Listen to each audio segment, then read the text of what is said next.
Naturopathy में जल तत्व चिकित्सा के अंदर स्नान के कई सारे प्रकार बताए गए हैं, जिसकी चर्चा आज हम विस्तार से इस वीडियो में करेंगे।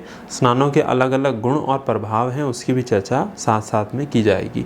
लगभग 8 से लेकर 10 प्रकार के स्नानों की चर्चा हम इस वीडियो में करेंगे। पहला स्नान है जो हम रोज़ करते हैं, जिसे कहते हैं साधारण स्नान या दैनिक स्नान। इसका बहुत बड़ा योगदान है हमारे स्वास्थ्य के अंदर।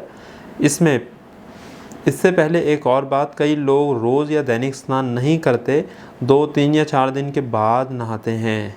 तो पहले तो ये जान लें कि स्नान रोज़ करना क्यों ज़रूरी है, क्योंकि अक्सर लोग यह तर्क देते हैं कि हम तो सारा दिन एसी के अंदर बैठे हैं, कमरे में बैठे हैं, ना शरीर पे धूल मिट्टी लगी है और ना ही पसीना आया है, तो स्नान क्यों करना चाहिए।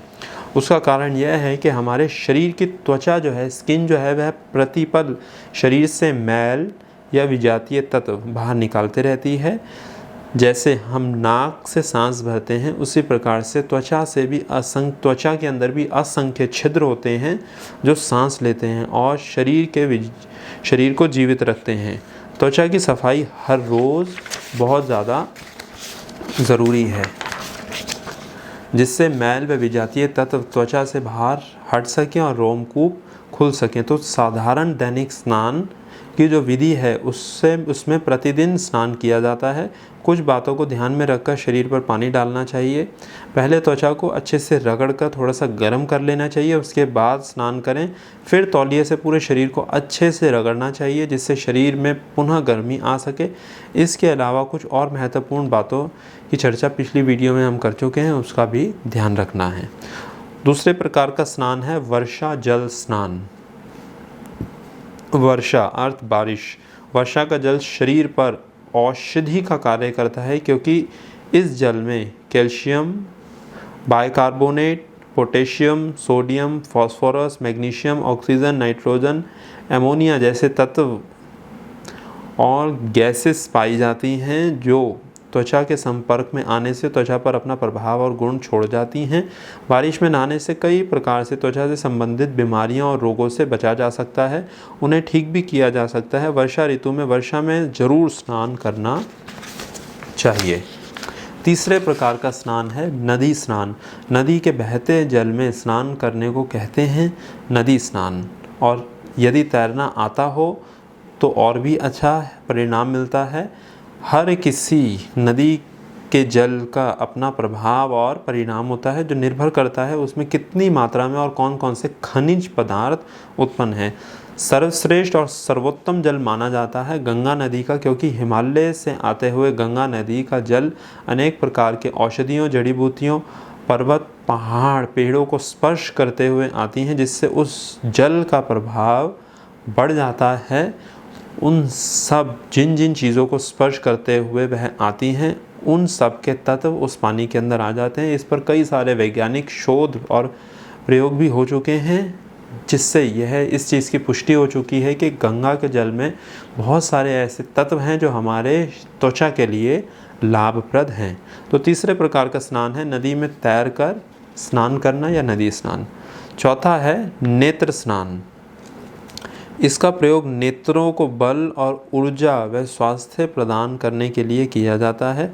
इस प्रयोग में नेत्रों की ज्योति बढ़ती है। कई प्रकार के नेत्र रोगों में भी लाभ मिलता है। विशेष रूप से यह एक शुद्धिकरण की प्रक्रिया है, जिससे नेत्र जो है वह स्वस्थ बनते हैं, ज्योति बढ़ती है, तेज बढ़ता है और वह निर्मल होते हैं। पहले चर्चा करते हैं इसकी विधि के संबंध में। इसके लिए कांच का बड़ा बर्तन लें, जिसकी गहराई लगभग 4 से लेकर 6 इंच हो। वह इतना खुला हो कि उसमें चेहरा आराम से नीचे की तरफ चले जाए। यदि कांच का उपलब्ध ना हो तो कोई अन्य बर्तन भी लिया जा सकता है। कांच का हो तो सर्वश्रेष्ठ है। उसमें साफ जल भरें, जिसका तापमान सामान्य हो या थोड़ा कम हो। अर्थ पानी हल्का सा ठंडा हो। तापमान कम का अर्थ पानी गर्म नहीं, तापमान कम का अर्थ पानी ठंडा हो, हल्का सा ठंडा। उसे किसी ऊंची स्थान पर रखें, इतनी उसकी हाइट हो कि वह आपके छाती के समान आए। किसी ऊंचे स्टूल या टेबल के ऊपर उस कटोरे को रख दें।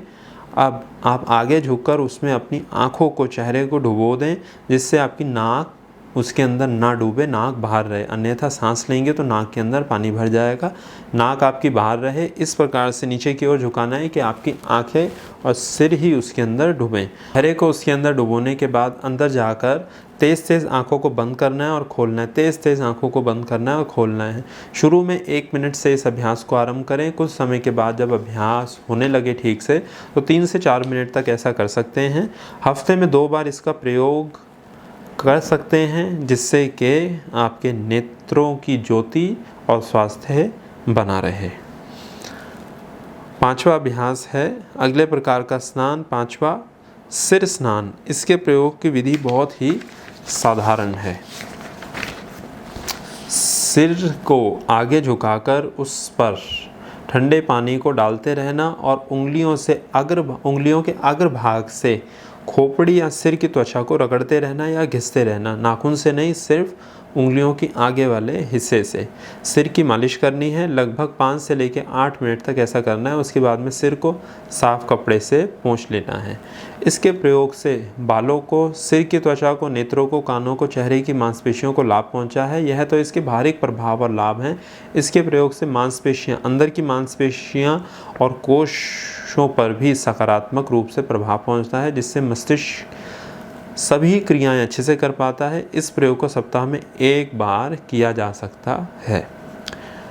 अगला और छठा स्नान है तलवों का स्नान। इस स्नान से सकारात्मक ऊर्जा, आनंद और ताजगी का अनुभव होता है।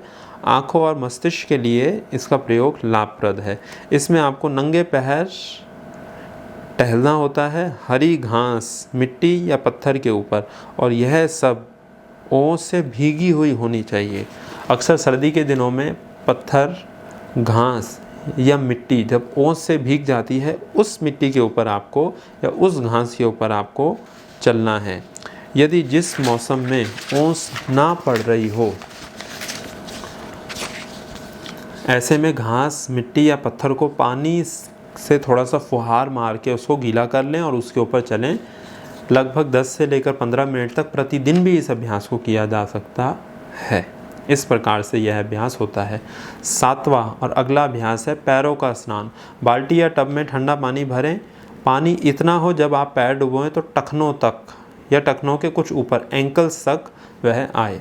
अब अपने दोनों पैरों को पानी में डालकर खड़े हो जाएं लगभग 2 से 3 मिनट के लिए। के बाद कुर्सी पर बैठकर तौलिए से पैरों को रगड़ें, सुखा लें और 5 से 7 मिनट तक तेज़ी से सैर करें। इस प्रयोग को प्रतिदिन किया जा सकता है। इसके प्रयोग से उन लोगों को लाभ होगा जिनके पैर कमज़ोर हैं, ठंड अधिक लगती है, पैर अधिक ठंडे रहते हैं। 8वां अभ्यास अगले प्रकार का स्नान है रीढ़ स्नान। इसको 2 प्रकार से कर सकते हैं। 2 विधियों से हम इसकी चर्चा करेंगे और इसे ठंडे और गर्म दोनों प्रकार के तापमान के जल से किया जा सकता है। जिनके अलग अलग प्रभाव पड़ते हैं उनकी भी हम चर्चा करेंगे।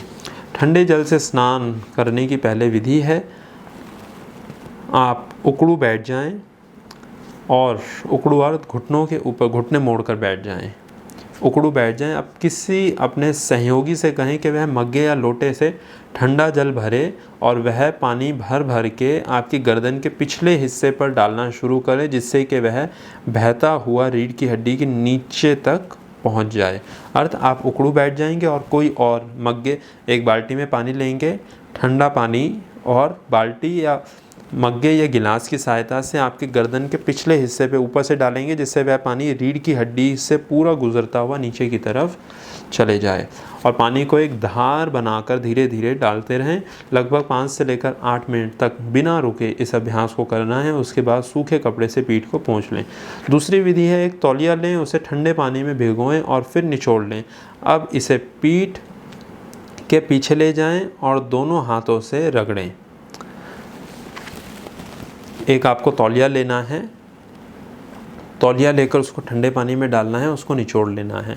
तौलिए को पीछे लेके जाना है, अपने एक हाथ को ऊपर और एक को नीचे, इस प्रकार से लेके इस प्रकार से ऐसे फिर ऐसे दोनों तरफ से उसको आपको करना है। तो यह इस प्रकार से आप इसका अपने आप अभ्यास कर सकते हैं। इसको भी 5 से 8 मिनट तक करना है। इसमें आपको किसी की सहायता की आवश्यकता नहीं पड़ेगी, परंतु लाभ अधिक पहले वाली विधि का होगा जिसमें धार बनाकर रीढ़ की हड्डी पे पानी डाला जाएगा। यह थे ठंडे जल स्नान के प्रयोग। इन प्रयोगों से रीढ़ की हड्डी को ऊर्जा प्राप्त होती है, रक्त संचालन अच्छे से होता है, रक्त संचालन की क्रिया में सुधार आएगा, नींद से जुड़ी समस्याओं में भी विशेष लाभ पहुंचा है। अब चर्चा करते हैं गर्म जल के प्रयोग की। पहले ठंडा जल पीना है जब आपको रीढ़ की हड्डी स्नान में गर्म जल से स्नान करना है। अभी चर्चा की ठंडे जल की, अब जब गर्म स्नान करना है तो पहले ठंडा पानी पी लें और ठंडे पानी से सिर को धोकर उस पर तौलिया बांध दें या कपड़ा बांध दें, उकड़ू बैठ जाएं और गर्म पानी किसी से डलवाते रहें जैसे ठंडे पानी में किया था। अभी जो हमने जिस प्रकार से चर्चा की थी कि आपको अपनी रीढ़ की हड्डी पे ठंडा पानी डलवाना है, अब जब आपको गर्म पानी डलवाना है तो पहले आपको ठंडा पानी पीना है, ठंडे पानी से अपने सिर को धोना है और कोई तौलिए या कपड़े को अपने सिर के ऊपर लपेट देना है और उसी प्रकार से 5 से 8 मिनट तक उकड़ू बैठकर किसी से अपनी पीठ के ऊपर पानी को डलवाते रहें।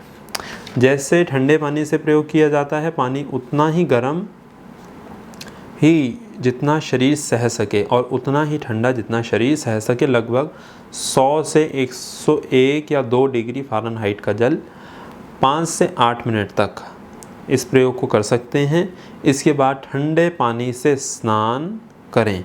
इसके प्रयोग से पीठ दर्द, कमर दर्द, दमा जैसे रोगों में लाभ मिलता है। यह कुछ प्रयोग थे गर्म जल स्नान के। अब अगली वीडियो में चर्चा करेंगे भीगी हुई पट्टियों के प्रयोगों के संबंध में।